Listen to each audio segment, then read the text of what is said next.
40 से ज़्यादा लोगों की जान लेने वाला सबसे बड़ा घोटाला। आइए जानते हैं व्यापम घोटाले की पूरी कहानी।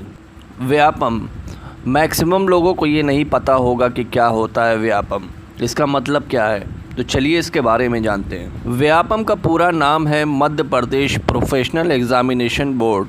ये मध्य प्रदेश गवर्नमेंट की एक ऑटोनोमस बॉडी थी। इसकी शुरुआत हुई थी 1970 में। खासकर इसकी जो बुनियाद पड़ी थी वो मेडिकल एग्ज़ाम के लिए पड़ी थी। एमपी में जो भी मेडिकल एग्ज़ाम होते थे वो इसी व्यापम के द्वारा होते थे। इसके बाद 1982 में इंजीनियरिंग के एग्ज़ाम भी व्यापम करने लगी थी। उसके कुछ समय बाद जो भी कंपटीशन के एग्ज़ाम होते थे वो यही बोर्ड एग्ज़ाम कंडक्ट करवाती थी। शुरुआत में तो बोर्ड पर कोई उंगली नहीं उठा, लेकिन वक्त के बीतने के साथ साथ लोगों ने उंगली उठाना शुरू कर दिया और बाद में ये हुआ कि इसमें नेताओं के बड़े अफसरों के रसूख से मेडिकल में ऊंचे घरानों के लड़कों का एडमिशन हो जाता था और वो डॉक्टर इंजीनियर बन जाते थे जो कि उस काबिल भी नहीं होते थे। लेकिन लोगों में ये बात होती रही, लेकिन कुछ हुआ नहीं। कई अलग अलग लोगों ने अलग अलग टाइम पे कंप्लेन भी की, लेकिन ये जो मामला इतने बड़े पैमाने पर ये सामने आया, इसमें विसिल ब्लोअर भी थे और भी कई लोगों ने कंप्लेन की थी। वो शुरू होता है इंदौर में।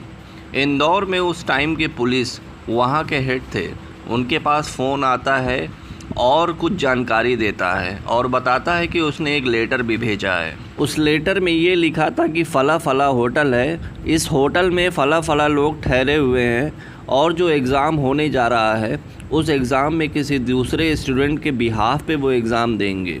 पुलिस तुरंत एक्शन में आती है। पुलिस ने होटल में छापा मारा और करीब 20 लोगों को गिरफ़्तार किया। उसमें कुछ लोग तो भागने की कोशिश कर रहे थे और कुछ लोग भाग भी गए थे। उसमें से पुलिस ने एक का बैग बरामद किया। उसमें जब बैग को चेक किया गया तो बैग में एक एडमिट कार्ड था जो कि उसी एग्ज़ाम के एक स्टूडेंट का था। जिनकी गिरफ़्तारी हुई तो पुलिस उनसे पूछताछ करती है और पूछताछ में एक बड़ा स्कैंडल सामने आता है। उस पूछताछ के बाद और भी कुछ लोगों से पूछताछ होती है तो एक बड़ा चैन बनकर सामने आता है। उसके बाद जो कहानी सामने आती है, कहते हैं इसमें जो सबसे ज़्यादा घोटाला हुआ है वो इंजीनियरिंग और डॉक्टर और पुलिस की भर्ती में हुआ है। कहते हैं कि करीब 200 करोड़ रुपए का घोटाला हुआ था और इसमें कुल 850 एफआईआर दर्ज हुए हैं अलग अलग जगह पर और 300 लोगों के खिलाफ़ आरोप तय किया गया है। वहीं करीब 500 लोग के आसपास लोग फरार हो गए थे।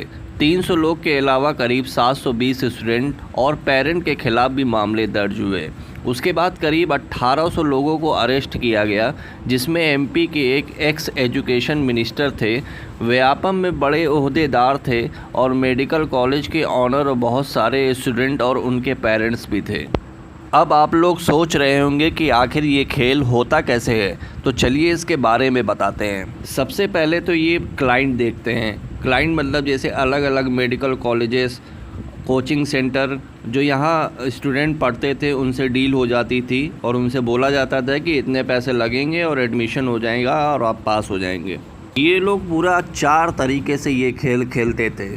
पहला तरीका इनका होता था एडमिट कार्ड में फ़ोटो चेंज करके किसी और को बैठा देना, और जिन्हें एग्ज़ाम में बैठाया जाता था वो भी एक्सपर्ट होते थे, कोचिंग सेंटर्स के टीचर्स होते थे और सीनियर स्टूडेंट होते थे।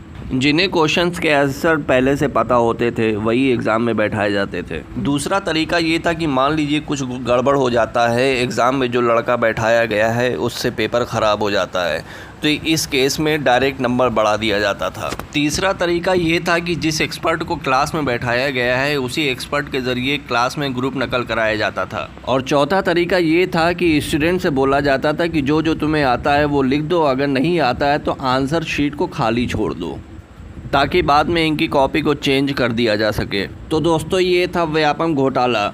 मैंने आपको व्यापम भी बता दिया और ये पूरा खेल कैसे चल रहा था ये भी आपको बता दिया। अब बात आती है इसकी जांच की।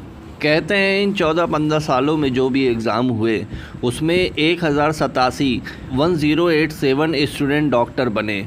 जांच होने के बाद एसटीएफ ने लास्ट 10 एग्ज़ाम जो हुए थे उसकी जांच करेगा। इस केस से जुड़े हुए लोग जैसे दलाल और बिजनेसमैन, स्टूडेंट, इवन पेरेंट्स भी इन लोगों के केस से जुड़े होने के कारण ये लोग सुसाइड करने लगते हैं और कुछ लोगों की अलग अलग तरीके से उनकी मौत हो जाती है। मामला अभी कोर्ट में है। होप करता हूँ आपको वीडियो अच्छी लगी होगी और आपको जानकारी भी मिली होगी।